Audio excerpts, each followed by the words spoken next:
Hello student, मैं अभिजीत विश्वकर्मा आज आपके लिए लेके आया हूँ बीएससी थर्ड ईयर का जूलॉजी का फर्स्ट पेपर पैरासीटोलॉजी। तो सबसे पहले हम बात करते हैं कि पैरासीटोलॉजी होता क्या है। तो जो पैरासीटोलॉजी, जैसा कि यहाँ पे आप देखिए, पैरासीटोलॉजी का मतलब होता है कि जिसमें हम पैरासाइट का स्टडी करते हैं उसी को कहा जाता है पैरासीटोलॉजी।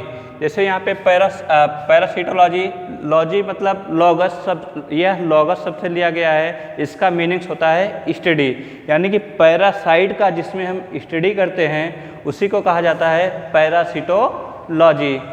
तो यहाँ पे पैरासीटोलॉजी में जो फर्स्ट हेडिंग है पैरासिटिज्म। तो पैरासिटिज्म होता क्या है, आइए देखते हैं। तो यहाँ पे हमने इसका जो है एक पॉइंट लिखा है, the association shift between animal in which one received nutrient from others.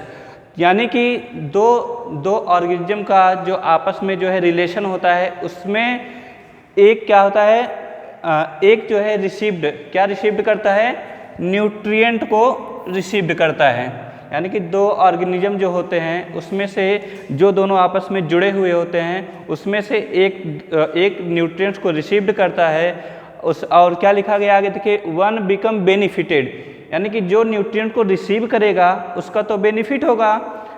और आगे देखिए, एंड अदर बिकम लॉस्ट, और जो दूसरा होता है यानी कि जिसके ऊपर वह अटैच होता है उसको क्या होगा, नुकसान होगा। तो यहाँ पे यह कह रहा है कि दो ऑर्गेनिज्म जो आपस में रिलेट करते हैं यानी जुड़े हुए होते हैं उसमें से एक न्यूट्रिएंट्स प्राप्त करता है, उसको बेनिफिट होता है, और जो दूसरा होता है उसको, जिसे होस्ट कहा जाता है, उसका लॉस्ट होता है।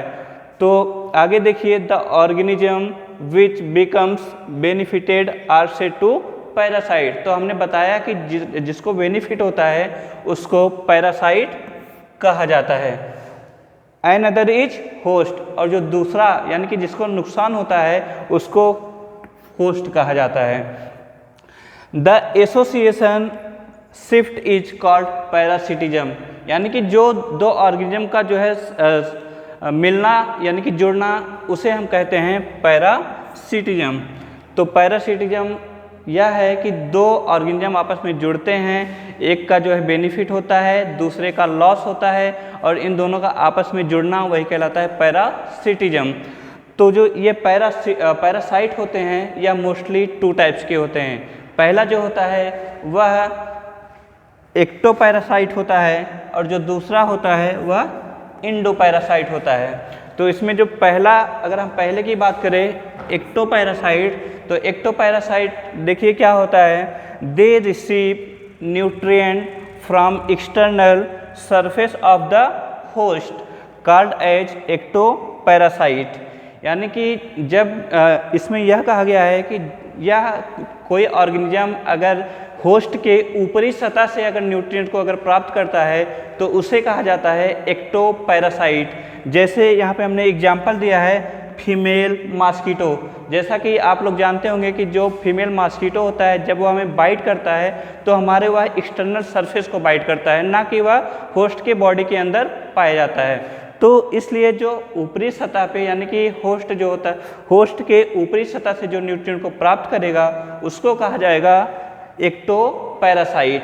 और हम दूसरे की बात करें, अगर दूसरे टाइप्स पैरासाइट की, तो उसे बोलते हैं इंडोपैरासाइट।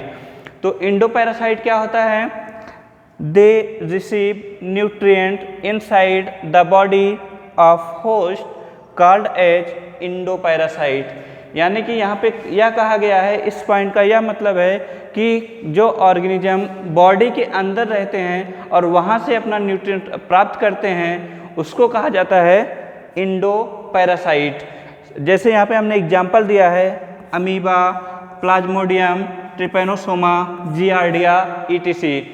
इसमें जो ट्रिपैनोसोमा होता है यह आपको जो है पढ़ना है, आपके सिलेबस में ट्रिपैनोसोमा, जियार्डिया यह सब आप लोग को पढ़ना है। तो अगले हम नेक्स्ट लेक्चर में स्टार्ट करेंगे ट्रिपैनोसोमा। Thank you.